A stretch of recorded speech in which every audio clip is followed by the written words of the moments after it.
প্রিয় ভিউয়ার্স, আসসালামু আলাইকুম। এই গরমে প্রচণ্ড পানি পান করতে হবে,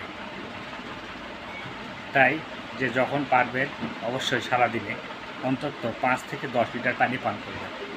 প্রচণ্ড গরমে বেশি করে পানি পান করবেন।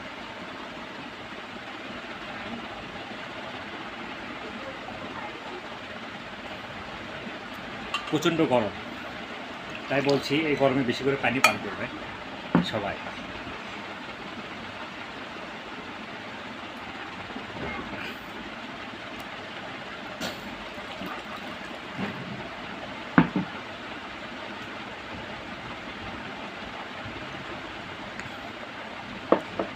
ধন্যবাদ সবাইকে। সবাই ভালো থাকবেন, সুস্থ থাকবেন।